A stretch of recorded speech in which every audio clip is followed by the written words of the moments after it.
વિદ્યાર્થી મિત્રો, લાસ્ટ વિડીયોની અંદર તમે ખૂબ સરસ મજાના મુદ્દાઓ જોયા હતા. ઉત્કલન બિંદુમાં ઉન્નયન, ઠાર બિંદુમાં અવનયન, અભિસરણ દબાણ, બાષ્પ દબાણમાં થતો સાપેક્ષ ઘટાડો એટલે કે રાઉટભાઈનો નિયમ, બધા જ મુદ્દાઓ જોયા હતા. આ બધા જ ટોપિક ભણ્યા હતા, એનો ઉપયોગ શું એ હું તમને જરાક શીખવાડું. બરાબર ધ્યાનથી સમજજો. પેલો આપણે જોઈએ છે રાઉટભાઈનો નિયમ. તો કે રાઉટભાઈએ એવું કીધું કે બાષ્પ દબાણમાં થતો સાપેક્ષ ઘટાડો P1 ટોપી માઇનસ P1 અપોન P1 ટોપી ઇઝ ઇક્વલ ટુ N2 ના છેદમાં N1.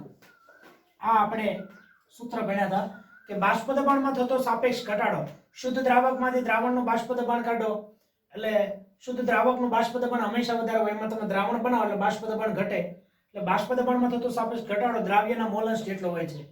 તમે રાઉટભાઈનો નિયમ ભણ્યા હતા કે બાષ્પશીલ દ્રાવકમાં અબાષ્પશીલ દ્રાવ્ય પદાર્થ ઓગાળી મંદ અને આદર્શ દ્રાવણ બનાવવામાં આવે ત્યારે બાષ્પ દબાણમાં થતો સાપેક્ષ ઘટાડો દ્રાવ્યના મોલન્સ જેટલો હોય છે. આ મુદ્દો તમે ભણ્યા હતા. હવે આનું બીજી ભાષામાં લખું તો આમ લખું P1 ટોપી માઇનસ P1 અપોન P1 ટોપી ઇઝ ઇક્વલ ટુ N2 એટલે W2 ના છેદમાં M2 અને એના છેદમાં W1 ના છેદમાં M1. એટલી વસ્તુ તમે સારી રીતે ભણ્યા હતા. હવે મારે તમને આ શીખવાડું તો P1 ટોપી માઇનસ P1 અપોન P1 ટોપી ઇઝ ઇક્વલ ટુ આને તમે W2 ના છેદમાં M2 અહીં નીચે આવી જાય, આ છેદનો છેદ છે ઉપર જતો રહે એટલે ઉપર M1 જતું રહેશે, નીચે W1. આમાંથી તમે M2 ને સૂત્રનો કરતા બનાવો. M2 એટલે દ્રાવ્યનો અણુભાર. તમારી પાસે જે કોઈ અજ્ઞાત દ્રાવ્ય હોય એનો અણુભાર તમે આના ઉપરથી ગણી શકો. એટલે રાઉટભાઈના નિયમને આધારે અજ્ઞાત પદાર્થ તમે કોઈ પણ ઓગાળ્યો હોય તો એનો અણુભાર કેટલો છે એ તમને અણુભાર મેળવવા માટેનો આ અગત્યતા હતી. એટલે અજ્ઞાત દ્રાવ્ય પદાર્થ છે એનો અણુભાર રાઉટભાઈના નિયમને આધારે તમે માપી શકો છો. હવે મારે તમને જે સમજાવવું છે ને એ બરાબર ધ્યાનથી સમજજો. ધારો કે અજ્ઞાત પદાર્થ છે એનો અણુભાર 60 આવ્યો તો તમને ખબર છે યુરિયા છે એનો અણુભાર 60 છે. એટલે અજ્ઞાત પદાર્થ તમે જે ઓગાળ્યો યુરિયા છે. ધારો કે અજ્ઞાત પદાર્થ તમે ઓગાળ્યો છે ને ધારો કે એનો અણુભાર છે એ ધારો કે 120 જેટલો આવ્યો છે, ધારો કે 180 આવ્યો છે, તો 180 એનો અર્થ એવો થયો કે તમે જે પદાર્થ ઓગાળ્યો છે એ ખરેખર પદાર્થ છે એ ગ્લુકોઝ છે. તમે ધારો કે કોઈ પણ પદાર્થ અજ્ઞાત પદાર્થ ઓગાળ્યો છે અને ધારો કે એનો અણુભાર છે એ 342 આવ્યો, તો 342 આવ્યો એનો અર્થ એવો થયો તમે જે ઓગાળ્યો છે અજ્ઞાત પદાર્થ એ ખાંડ છે. તો આવી રીતે અજ્ઞાત પદાર્થનો અણુભાર એ ઓગાળી શકાય. હવે મિત્રો બરાબર ધ્યાનથી સમજજો. આ અણુભાર અજ્ઞાત પદાર્થનો અણુભાર માપવા માટેનો આ એક રીત છે. બીજી રીત ઉત્કલન બિંદુમાં ઉન્નયન. આપણે આવું ભણ્યા હતા કે ડેલ્ટા ટીબી બરાબર કેબી ઇન્ટુ એમ, ડેલ્ટા ટીબી બરાબર કેબી ઇન્ટુ એમ અને ડેલ્ટા ટીબી બરાબર કેબી ગુણ્યા 1000 ગુણ્યા W2 એટલે દ્રાવ્યનું વજન છેદમાં M2 એટલે દ્રાવ્યનો અણુભાર એને ગુણ્યા W1 એટલે દ્રાવકનું વજન. હવે આ M2 એટલે અજ્ઞાત દ્રાવ્ય પદાર્થ છે એનો અણુભાર ગણવાની આ પણ બીજી રીત થઈ. એટલે ઉત્કલન બિંદુમાં ઉન્નયન, ઉત્કલન બિંદુમાં ઉન્નયન એ પણ રીત અજ્ઞાત પદાર્થનો આણ્વીય દળ ગણવાની રીત છે. બીજી રીત જોઈએ મિત્રો આપણે. ત્રીજી રીત જોઈએ. ડેલ્ટા TF બરાબર KF ઇન્ટુ M. એટલી વસ્તુ તમે ભણી ગયા છો. હવે ડેલ્ટા TF બરાબર KF ઇન્ટુ M એટલે KF ગુણ્યા 1000 ગુણ્યા W2 એટલે દ્રાવ્યનું વજન ગ્રામમાં છેદમાં M2 એટલે દ્રાવ્યનો અણુભાર ગુણ્યા W1 એટલે દ્રાવકનું વજન. આ સૂત્રને આધારિત પણ M2 એટલે દ્રાવ્યનો અણુભાર માપી શકાય.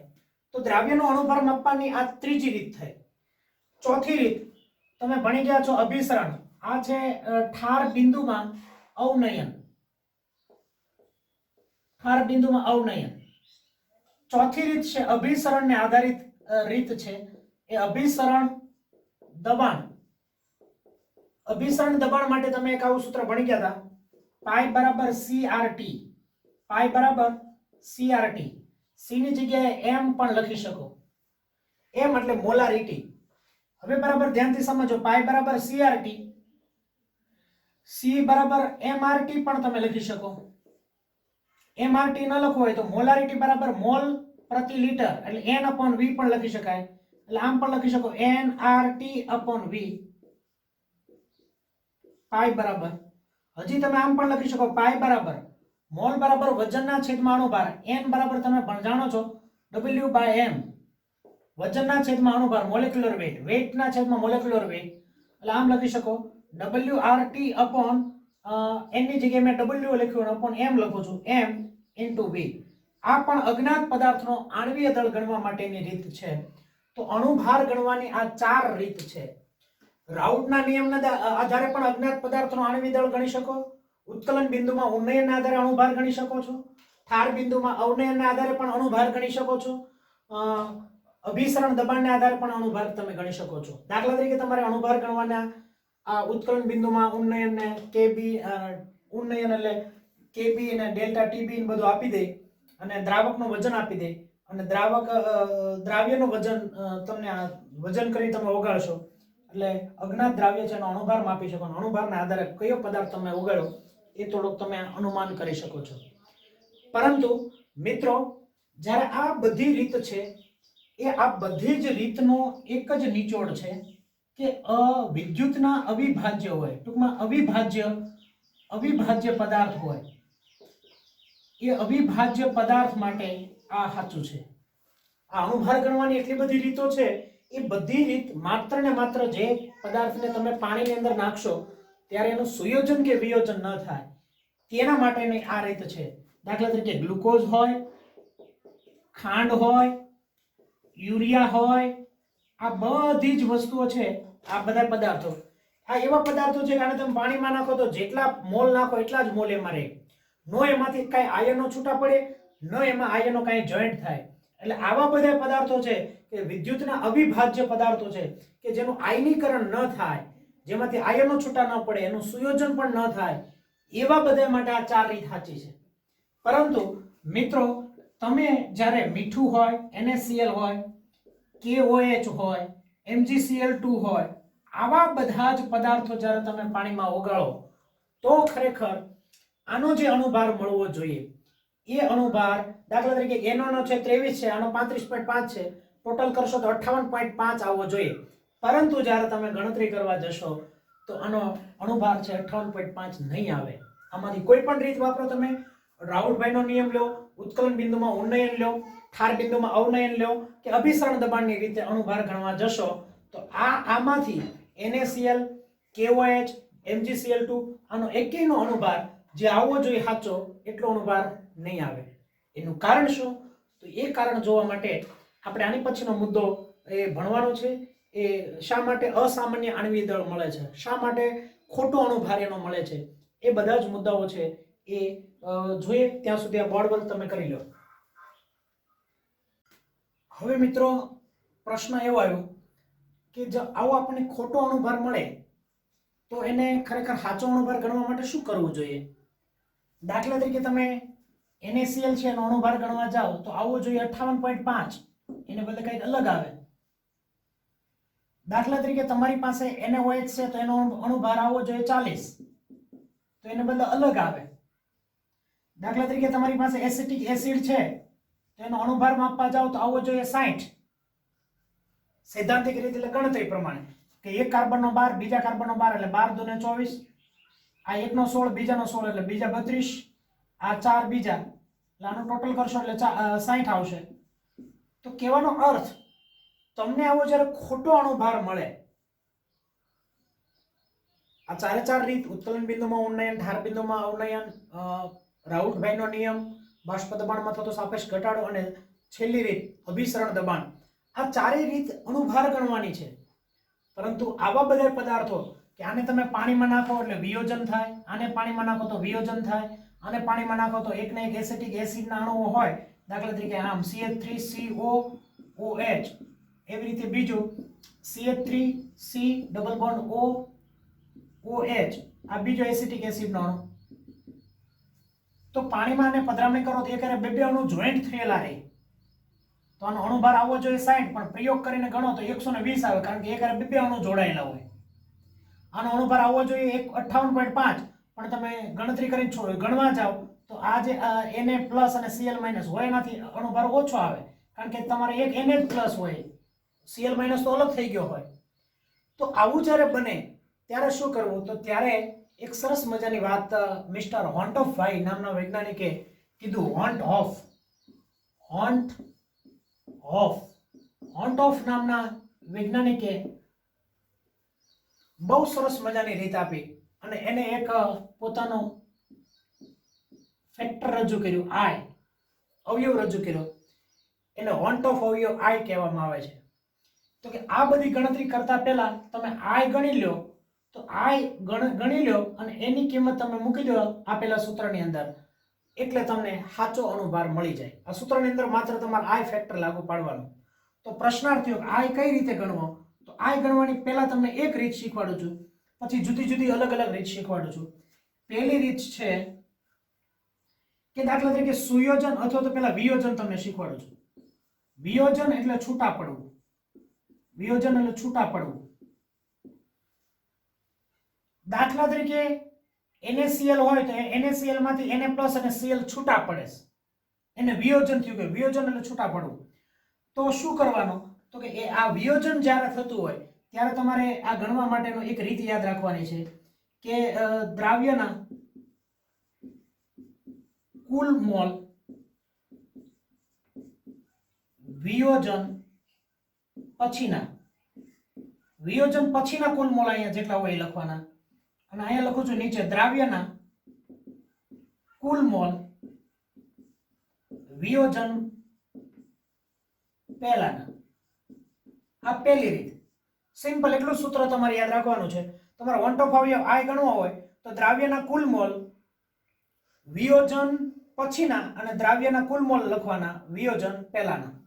ફોર એક્ઝામ્પલ તમને સમજાવું છું કે મારે NaCl છે તો NaCl માટે મારે આઈ ગણવો છે.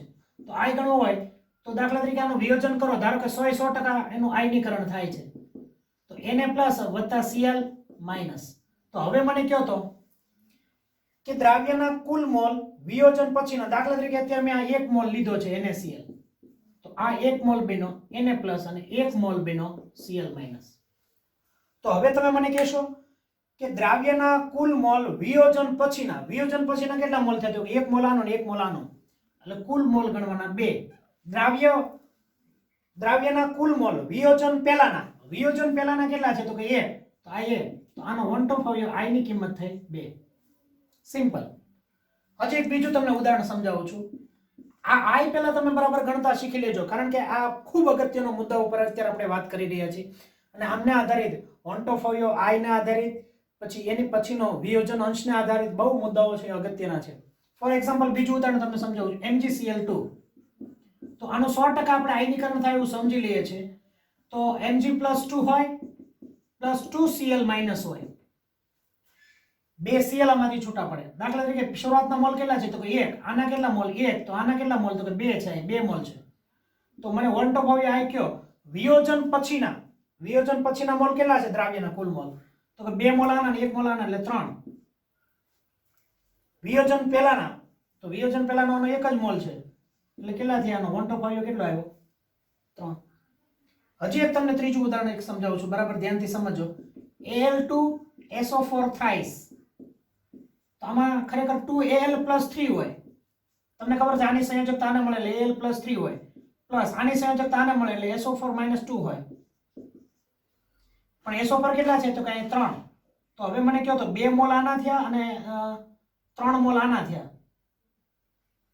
3 મોલ આના થયા. તો વિયોજન પછીના કેટલા મોલ થયા, તો કે વિયોજન પછીના 5 મોલ થયા. પહેલાના કેટલા થયા, 1. તો આનો વોન્ટ ઓફ અવયવ આઈ કેટલો આવે, તો કે 5. કહેવાનો અર્થ વોન્ટ ઓફ અવયવ આઈ આવી રીતે ગણી શકાય. એક આવી રીતે જ્યારે 100% આયનીકરણ આપેલું હોય ત્યારની વાત હું કરું છું. 100% આયનીકરણ થતું હોય તો એના માટે આ આઈ લખી શકાય. હવે આનો કઈ રીતે ઉપયોગ કરી શકાય, તો આપેલા બધા સૂત્રોની અંદર આગળ આપણે એક સૂત્ર વાપરશું અને જેને આપણે આઈ લગાડી અને નવા સૂત્રનો તમે અણુભાર ગણવા માટેના સૂત્રનો ઉપયોગ કરી નાખશો. પણ પહેલા એટલી વસ્તુ છે એ નોંધ કરી લો. તો હવે આપણે જોઈએ કે જ્યારે જેનું વિયોજન થતું હોય તો એના માટે અણુભાર ગણવા માટેના આના જ સૂત્રો છે, 4 બાષ્પ દબાણમાં સાપેક્ષ ઘટાડો, ઉત્કલન બિંદુમાં ઉન્નયન, ઠાર બિંદુમાં ઉન્નયન, અભિસરણ દબાણ. તો આ સૂત્ર વાપરી શકાય કે નહીં બીજા માટે? આ ખાંડ, ગ્લુકોઝ, યુરિયા કે જેનું સુયોજન કે વિયોજન ન થતું એના માટે ફટાફટ સૂત્ર વાપરી શકાય.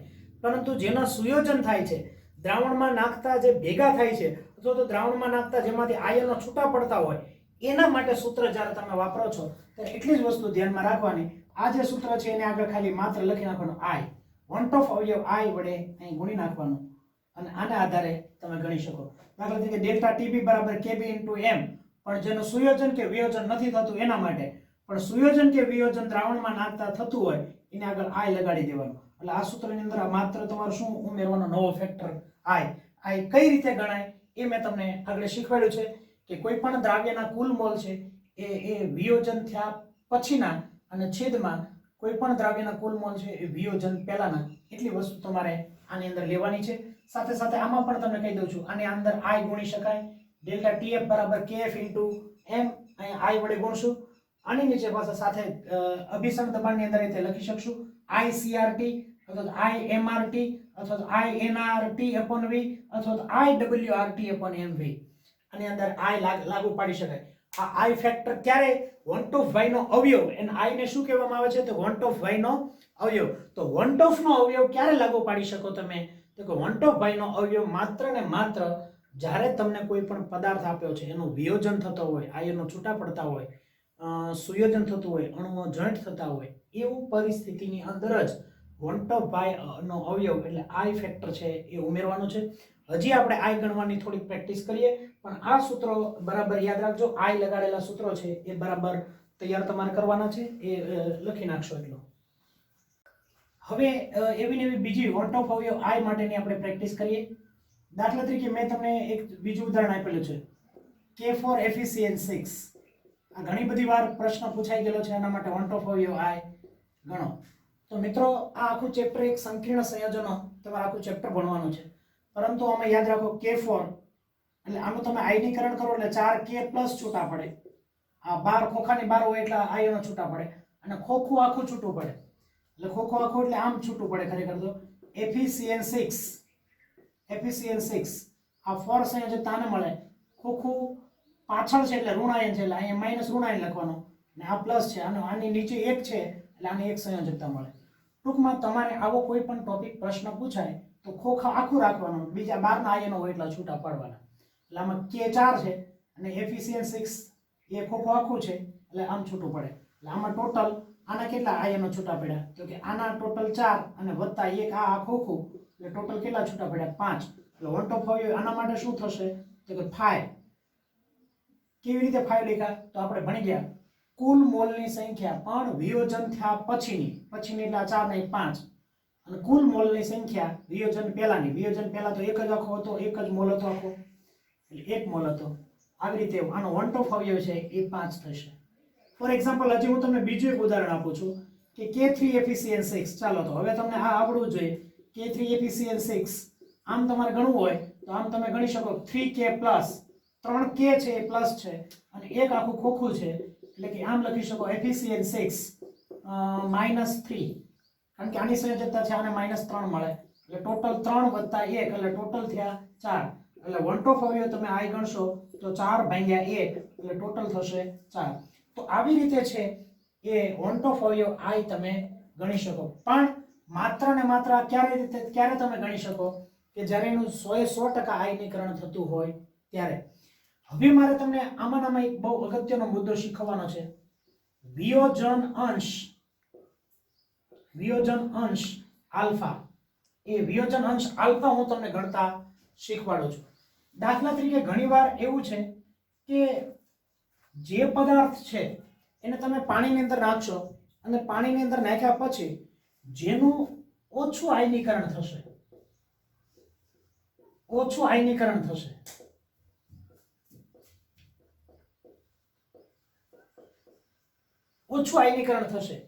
ત્યારે શું કરવું તો કે દાખલા તરીકે 100% આયનીકરણ થતું હતું તો આની અંદર તો આપણે લેતા હતા કે એટલા આયનો સીધા છૂટા પડી જાય. દાખલા તરીકે ફોર એક્ઝામ્પલ કહું છું કે NaCl છે, સોડિયમ ક્લોરાઇડ છે, તો સોડિયમ ક્લોરાઇડ છે એનું આયનીકરણ કરવા જાવ તો Na+ અને Cl- આવું તમે શીખ્યા છો.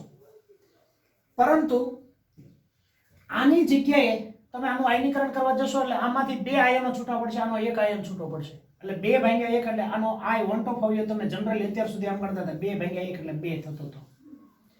પણ ધારો કે આ બધાનું આયનીકરણ 60% થાય, 40% આયનીકરણ થાય, 70% આયનીકરણ થાય, આવો જ્યારે પ્રશ્ન હોય ત્યારે એનું આયનીકરણ અંશ એટલે અથવા તો વિયોજન અંશ ગણવો હોય કેટલું વિયોજન થાય છે, કેટલો જથ્થો વિયોજન પામે છે. વિયોજન અંશ એટલે આપેલા દ્રાવ્યના જથ્થાનો જે મહત્તમ જથ્થો વિયોજન પામે એને એનો વિયોજન અંશ તરીકે ઓળખવામાં આવે છે. તો એ ગણવો હોય તો કઈ રીતે ગણી શકાય વિયોજન અંશ? તો એના માટે આપણે જોઈએ NaCl માંથી શું બને, Na+ અને Cl-. તો શરૂઆતમાં આનો મોલ કેટલો છે 1, ત્યારે શરૂઆતમાં આના મોલ હશે 0. આ હું લખું છું શરૂઆતની સ્થિતિ, પ્રારંભિક. શરૂઆતમાંનો 1 મોલ હોય, પણ શરૂઆત જ હોય ત્યારે આનો 1 મોલ હોય ત્યારે એનો અર્થ એવો થયો કે હજી આનું આયનીકરણ થયું નથી, ત્યારે 0 હોય. ધારો કે સંતુલન સમયે સંતુલન થાય છે એટલે કે પ્રક્રિયા આગળ વધે છે ત્યારે ધારો કે આમાંથી આલ્ફા જેટલો ભાગ છે છૂટો પડી ગયો, વિયોજન પામ્યો છે, એટલે આલ્ફા જેટલો જથ્થો છે એ દૂર થયો છે. તો આમાંથી જેટલો જથ્થો ઘટે એટલો જ જથ્થો અહીં નવો બનવાનો છે. આપ જાણો છો કે ધારો કે 0.2 મોલર છે સાંદ્રતા ઘટતી હોય તો 0.2 મોલર સાંદ્રતા જ વધવાની છે.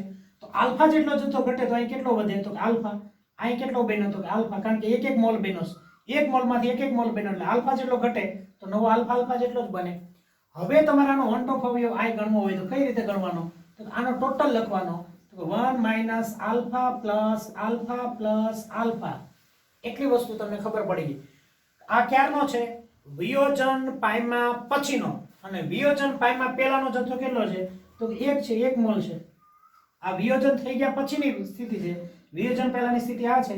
તો આનો વન ટોપ અવયવ તમે ગણવા જાવ તો આલ્ફા ગયા એટલે આનું સાદુરૂપ આપશો એટલે 1 + આલ્ફા થયું. તો આવી રીતે વિયોજન અંશ તમે ગણી શકો છો. આના ઉપરથી આલ્ફાને સૂત્રનો કરતા બનાવો, તો આલ્ફાને સૂત્રનો કરતા બનાવો તો I - 1 વન ટોપ અવયવ અને આ બંને વચ્ચેનો સંબંધ આવી રીતે દર્શાવી શકાય.